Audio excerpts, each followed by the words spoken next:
Daniel noticed the smell before anything else. It hit him the moment he stepped through the front door, thick, sour, and unmistakably burnt.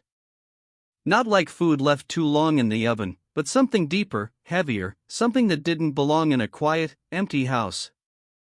It lingered in the air as if it had been trapped there for years, waiting for someone to breathe it in. He paused in the doorway, his hand still resting on the handle, unsure whether to go further or step back outside. The realtor, standing behind him, gave a light, awkward laugh. "Old house," she said. "You know how it is. Probably just dust in the vents or outdated wiring." Daniel didn't respond. He had lived in old apartments before, places with peeling paint and creaking floors, but none of them had ever smelled like this. This wasn't dust. This wasn't faulty wiring. This smelled like something had burned, and never stopped. He moved deeper into the house, his footsteps echoing softly against the wooden floor. The living room was bare, the walls clean, almost too clean, like someone had wiped away every trace of life. No stains, no marks, no signs that anyone had ever truly lived there. It felt staged. Artificial. But the smell grew stronger. It pulled him toward the kitchen. The moment he stepped inside, he felt it, an odd stillness, like the air itself had thickened. Everything looked normal at first glance. The counters were spotless. The sink was empty. Not a single dish, not a speck of dust. It was as if the room had been frozen in time. And then he saw the oven. It didn't match the rest of the kitchen. While everything else looked slightly aged, worn by time, the oven looked newer. Cleaner. Almost polished. Its surface reflected the dim light in a way that made it stand out, like it didn't belong there. Daniel stepped closer, his eyes narrowing. The smell was strongest here. It seemed to seep out from the edges of the oven door, invisible but undeniable. He reached out slowly, hesitating just inches from the handle. For a brief moment, he thought he heard something. A faint sound. Soft. Hollow. Like something shifting, from inside. Daniel stood frozen in the hallway, his eyes locked on the kitchen doorway. The house had gone completely silent, the kind of silence that presses against your ears until even your own breathing feels too loud. For a moment, he wondered if he had imagined it. The long day, the strange smell, the unfamiliar place, it could all be playing tricks on him. Then it came again. Knock, knock. The sound was clearer this time. Slow. Hollow. Deliberate. It wasn't coming from the walls. It wasn't coming from the floor. It was coming from the oven. A cold wave of unease washed over him, but his body moved anyway, almost against his will. One step. Then another. The wooden floor creaked beneath his feet, each sound echoing louder than it should. His throat felt dry, his heart beat loud and uneven. "It's nothing," he whispered to himself, though the words didn't feel real. Just the pipes, or metal expanding. But even as he said it, he knew it didn't make sense. Pipes didn't knock like that. Not in slow, careful rhythms. He reached the kitchen and stopped just a few feet away from the oven. It stood there in complete stillness, its dark glass reflecting a faint, distorted version of him. For a second, it almost looked like his reflection was moving a fraction too late. The knocking stopped. The silence returned. Daniel swallowed hard and stepped closer. His hand rose slowly, hovering over the handle. The metal looked cold, untouched, yet something about it felt wrong, like it had been waiting for this exact moment. He grabbed the handle and pulled the door open in one quick motion. Nothing. Just empty racks. Cold, dark space. No movement. No sound. Daniel let out a shaky breath, a nervous laugh escaping his lips. "See?" "Nothing," he muttered, trying to convince himself. Then his eyes shifted to the inner walls of the oven. And his smile faded. There were marks.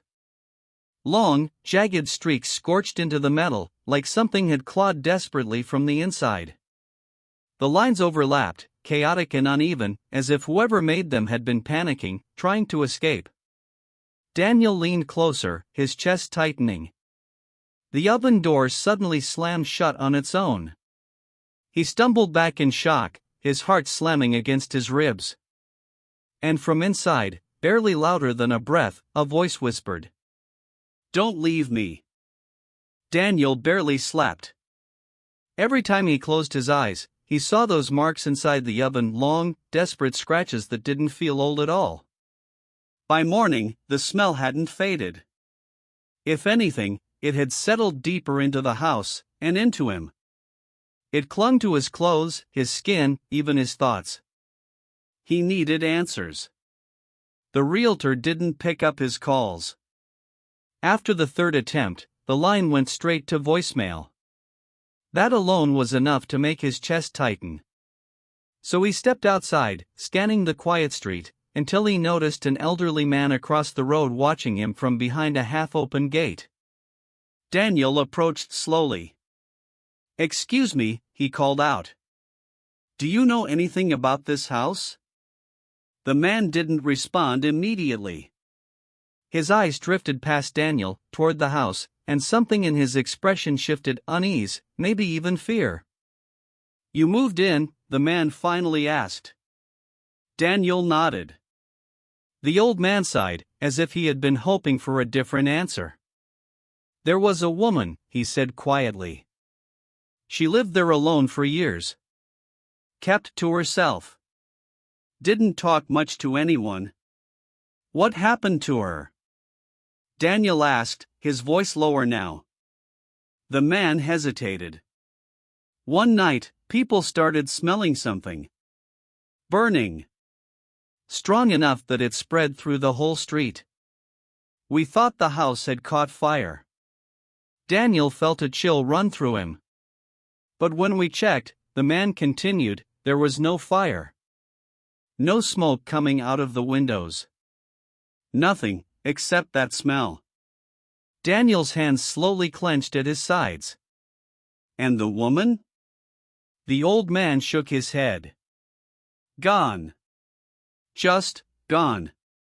Police came, searched everything. They said she must have left. Maybe ran away." "But you don't believe that," Daniel said.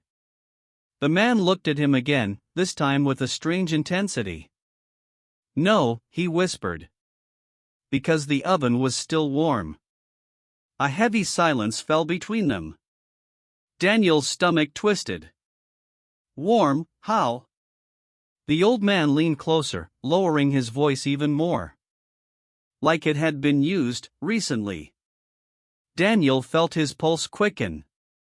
"And after that night," the man added, "people started hearing things. Late at night. Scratching sounds, soft crying." Daniel swallowed hard. "From where?" The old man slowly raised his trembling hand and pointed directly at Daniel's house. "From the kitchen." That night, the house felt tighter, as if the walls had quietly shifted inward while Daniel wasn't looking. The air was thick with that same burnt smell, stronger than before, pressing into his lungs with every breath.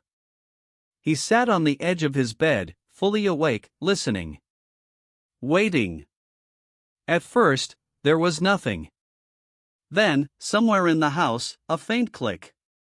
Daniel's head snapped toward the door.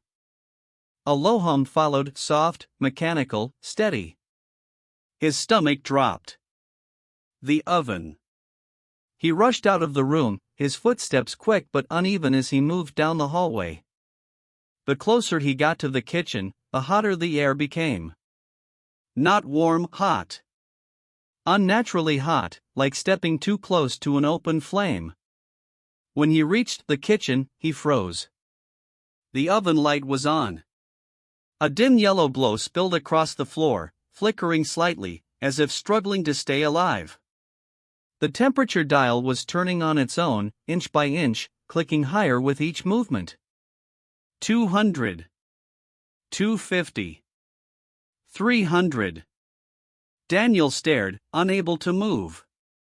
"This isn't real," he whispered, but his voice sounded distant, swallowed by the hum. The smell thickened, turning almost unbearable now. Then. Knock. Knock. Knock. Faster this time. Urgent. Desperate. The oven door began to tremble. Not lightly, but violently, shaking in its frame as if something inside was throwing its full weight against it. "Stop!" Daniel shouted, though he didn't know why. The knocking grew louder. Bang! Bang! Bang! The glass rattled, the metal groaned, and for a moment, it felt like the entire kitchen was vibrating with it. Without thinking, Daniel stepped forward and grabbed the handle. The moment his fingers touched it, a sharp heat shot through his hand, but he didn't let go. The oven door burst open. A wave of scorching air slammed into him, forcing him back a step. Yet there was no fire. No flames. Just heat, and something far worse. Inside, twisted into a shape no human body should hold, was a woman. Her skin was blackened and cracked, like charred wood. Her limbs were bent at impossible angles, pressed against the metal walls. And her eyes, wide, unblinking, were locked onto him. Her lips slowly parted.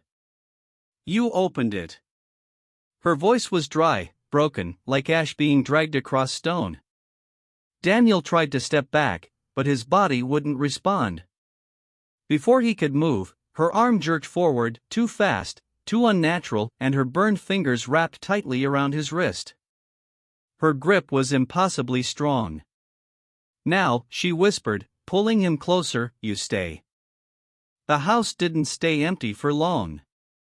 Within days, a new listing replaced the old one. Fresh photos, brighter lighting, carefully chosen angles, everything designed to make the place look inviting again. There was no mention of Daniel. No explanation for why he had left so suddenly. According to the realtor, it was just a personal emergency. No one questioned it. A young couple bought the house not long after. It was quiet, affordable, and in a good neighborhood, too good of an opportunity to ignore.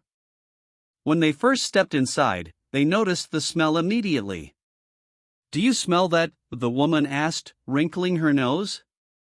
Her husband paused, then shrugged. Probably just the place being closed up for too long. They opened windows, cleaned every corner, lit scented candles, but nothing worked. The smell lingered, faint during the day, stronger at night. Still, they chose to ignore it. People adjust to strange things when they want something badly enough. The first night passed without incident. The second night was different. It started with a soft sound. Knock, knock. The woman stirred in her sleep, her eyes slowly opening. For a moment, she thought she had imagined it. The room was dark, silent, still. Then it came again. Knock, knock. She sat up, her heart beginning to race. "Did you hear that?" she whispered, nudging her husband. He groaned, half asleep. "Hear what?" Before she could answer, the sound came again, clearer now. From the kitchen. Her husband sat up this time, fully awake. They both listened, holding their breath. Knock, knock, knock. Slow. Hollow. Unmistakable. They exchanged a glance, fear quietly settling between them. "Stay here," he said, though his voice lacked confidence. He got out of bed and walked toward the kitchen, each step heavy with hesitation. The hallway felt colder than before, the air strangely thick. As he reached the kitchen entrance, he stopped. The oven light was on. A faint yellow glow pulsed from within, flickering like a dying heartbeat. And from inside, barely above a whisper, two voices spoke at once. One cracked and hollow. The other familiar and terrified. "Don't leave us.